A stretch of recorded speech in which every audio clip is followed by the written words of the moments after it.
Assalamualaikum warahmatullahi wabarakatuh. Hai teman-teman, kami dari kelompok 9 akan menjelaskan materi tentang dilema etika dan solusinya. Baik, tanpa menunggu lama-lama, kita langsung saja pembahasan yang pertama, yaitu ada pengertian dilema etika. Baik, di sini saya akan menjelaskan pengertian dilema etika. Dilema etika adalah situasi di mana seseorang dihadapkan pada dua pilihan yang bertentangan dengan prinsip-prinsip moral atau nilai-nilai yang diyakini dalam menghadapi dilema etika. Penting untuk mempertimbangkan nilai-nilai moral. Materi selanjutnya saya akan menjelaskan apa itu dilema etika dan solusi, yaitu situasi di mana seseorang harus memilih antara dua keputusan yang bertentangan secara moral. Contohnya yaitu memilih antara kepentingan pribadi atau masyarakat, mengambil keputusan yang sulit dalam kondisi yang tidak pasti. Materi selanjutnya di sini saya akan menjelaskan 4 contoh dilema etika umum dan solusinya.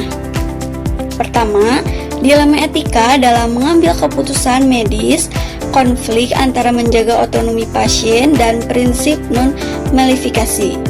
Solusinya yaitu konsultasi dengan tim medis atau mengutamakan kebaikan pasien. Yang kedua yaitu dilema etika dalam lingkungan bisnis, keuntungan finansial atau kesejahteraan karyawan. Solusinya, keseimbangan kepentingan bisnis dan tanggung jawab sosial.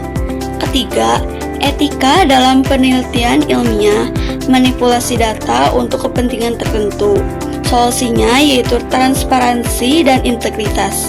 Keempat, dilema etika dalam teknologi, penyalahgunaan data pribadi. Solusinya yaitu regulasi yang ketat dan kontrol individu terhadap data.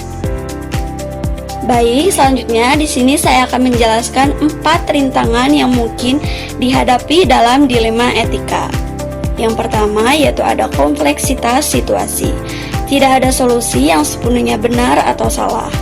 Kedua yaitu konflik nilai. Nilai pribadi sering bertentangan dengan nilai organisasi atau masyarakat. Ketiga yaitu ketidakpastian dan risiko. Sulit memprediksi konsekuensi keputusan. Yang keempat yaitu tekanan eksternal, pengaruh dari pihak lain seperti atasan atau masyarakat. Bersama teman-teman saya, hitungan etis, ethical reasoning. Hitungan etis atau ethical reasoning merujuk pada proses berpikir dan penilaian yang digunakan untuk menentukan tindakan yang etis dalam situasi tertentu. Hitungan etis melibatkan referensi etis terhadap nilai-nilai moral, prinsip-prinsip dan norma-norma yang relevan dalam konteks yang diberikan. Menurut ini ada beberapa jenis hitungan etis yang sering digunakan. Ada menentukan yang pertama konsekuensialisme, fokus pada hasil terbaik untuk semua pihak. Yang kedua ada deontologi, merupakan pada kewajiban moral terlepas dari hasilnya. Yang ketiga ada etika keutamaan, mengutamakan kategori seperti kejujuran dan kebijaksanaan. Yang keempat ada etika keadilan, menekankan prinsip kesetaraan dan keadilan. Yang keempat etika perawatan, fokus pada empati dan perhatian terhadap hubungan interpersonal. Yang keenam yang terakhir etika praktis, pemecahan masalah dengan pendekatan pragmatis. Untuk slide selanjutnya, ada pembuatan keputusan etis, ethical decision making. Pembuatan keputusan etis atau ethical decision making adalah proses yang digunakan untuk mengevaluasi situasi dan memilih tindakan yang paling etis dan konteks yang diberikan. Beberapa langkah yang dapat diikuti dalam pembuatan keputusan etis ada 7 dilema etis. Yang pertama, ada identifikasi masalah atau dilema etis. Yang kedua ada kumpulan informasi. Yang ketiga ada identifikasi nilai-nilai dan prinsip-prinsip etis yang terlibat. Yang keempat, ada pertimbangan pendekatan etis yang relevan. Yang kelima, evaluasi dan pilihan tindakan yang paling etis. Yang keenam, ada implementasikan keputusan dan tindakan. Yang ketujuh, yang terakhir, ada evaluasi dan refleksi. Dalam menentukan pembuatan keputusan etis, ada beberapa hal yang perlu diperhatikan untuk menerima keputusan etis. Yang pertama, ada pertimbangkan konsekuensi jangka panjang. Yang kedua, pertimbangkan perspektif yang berbeda. Yang ketiga, jujur dan konsisten. Yang keempat, konsultasikan dengan ahli dan etikawan. Yang kelima, belajar dari pengalaman. Untuk selanjutnya, ada gender dan penilaian etika. Anda dapat memulai penilaian etika dalam beberapa cara. Penilaian menunjukkan bahwa terdapat perbedaan dalam pendekatan etis antara pria dan wanita, meskipun tidak ada generalisasi yang mutlak. Untuk saya selanjutnya, ada beberapa faktor yang dapat mempengaruhi penilaian etika berdasarkan gender adalah: yang pertama, ada orientasi etika.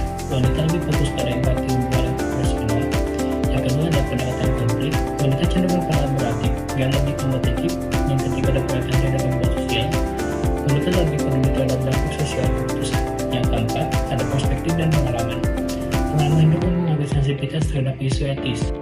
Untuk selanjutnya ada studi kasus gender dan etika. Yang pertama, wanita. Wanita lebih peka terhadap diskriminasi gender, lebih empati terhadap isu sosial. Yang kedua ada pria, cenderung pragmatis dan mempertimbangkan hasil akhir. Untuk yang selanjutnya itu adalah kesimpulan. Dalam etika ada situasi kompleks yang membutuhkan pertimbangan matang. Pertimbangan etis seperti konsekuensialisme, deontologi, dan etika keutamaan dapat membantu mengambil keputusan etis memerlukan refleksi nilai, prinsip dan objek jangka panjang, gender dan pengalaman hidup dapat membicara seseorang menilai sesuatu di dalam etika. Untuk selanjutnya kita dapat penutupan nih dari kelompok kami. Ada sebuah pantun dari kita. Jalan-jalan sama janda, jangan lupa memberi good time. Terima kasih atas perhatian Anda and see you next time. Terima kasih.